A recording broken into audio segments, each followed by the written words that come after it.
Welcome to the Arena with Rajnish, where I share leadership stories drawn from the armed forces and the corporate world. Have you ever wondered why is it that the Indian Army always delivers under intense pressure, under conditions which are very difficult, and yet always exceeds our expectations? Be it fighting a war, be it curbing terrorism, be it maintaining internal security, or be it even handling the aftermaths of the natural and man-made disasters like floods, earthquakes, train accidents, even building bridges and running civic amenities.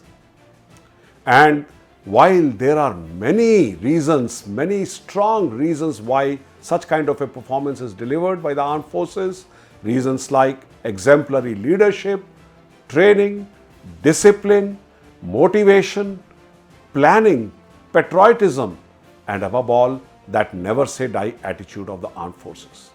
But there is one more cultural aspect which we often don't talk enough, and that is the peer-to-peer accountability culture in the armed forces. It is this peer-to-peer accountability which makes a soldier go to the war and give the ultimate sacrifice.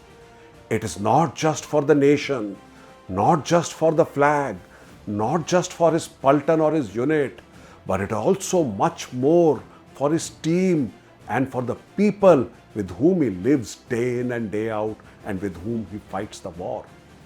This is peer-to-peer accountability at its best.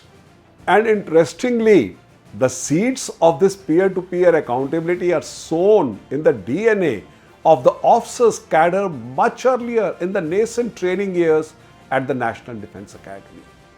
Today I am going to share with you my experiences of how peer-to-peer accountability is inculcated at the National Defence Academy, Khadagwasla, Pune.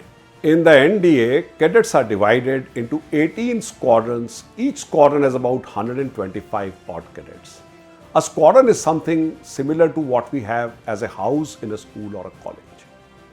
Every semester, these squadrons compete fiercely to win the championship banner.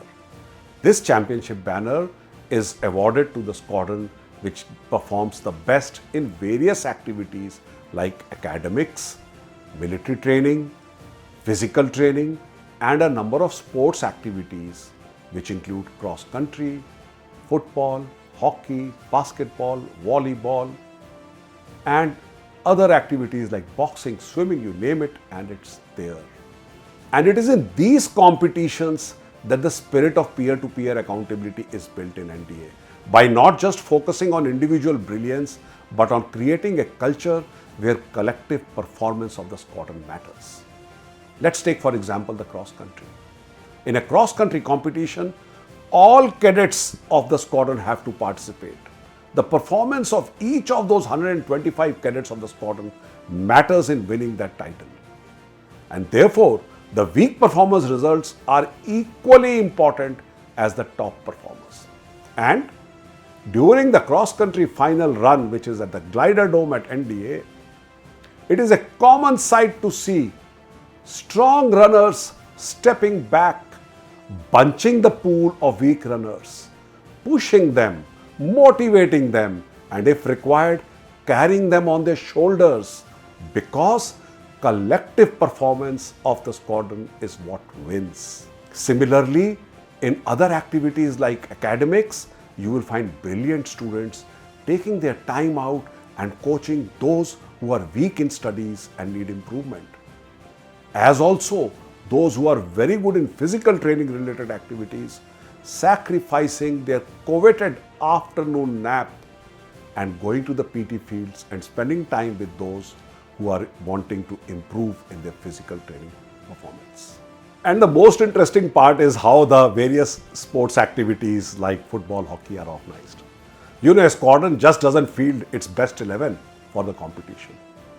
The NDA conducts these competitions at 7 levels, and therefore every squadron has to produce 7 strings to participate in the competition.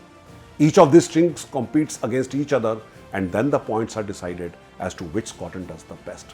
As a result of this, you will find almost every cadet posted in a squadron participating in every sports activity.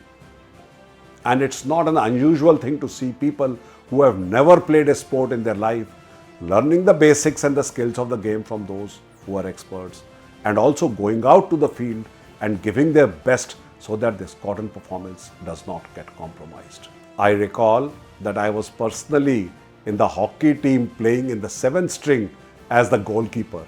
Having never picked up a hockey stick in my life, I was putting myself and my body in the line of the ball to make sure that the goal is not scored. These are the examples of accountability in action. Cut to the corporate world and let's look at your own organizations. What if each team member of your team holds the other person accountable? What if every department is not only striving to achieve their departmental goals, but is also helping other departments to achieve theirs? What if the strong step back and support those who are struggling for the collective win of the organization? Are we not going to create a winning team? And from the NDA story, my 3 key takeaways are: number 1, collective performance always triumphs individual brilliance. Success is not just that one shining star or those few brilliant performers. It is the collective performance of your team. It is the week improving every day to make your team stronger and stronger. My second takeaway from the NDA story is that inclusive participation matters. True accountability is about every voice in your team getting heard, every person in your team feeling valued, every performance of every team member mattering to the organization. And my third and last takeaway from the NDA story is that organizational goals are the topmost priority, are of paramount importance.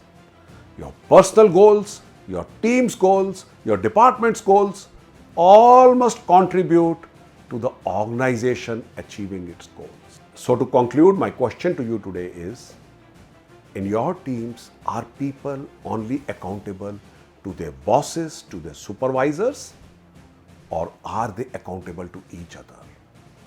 Because when accountability is driven by peer-to-peer accountability, then ordinary teams can produce extraordinary results. I'm going to explore this topic more in the upcoming episodes. Till then, bye-bye. Jai Hind.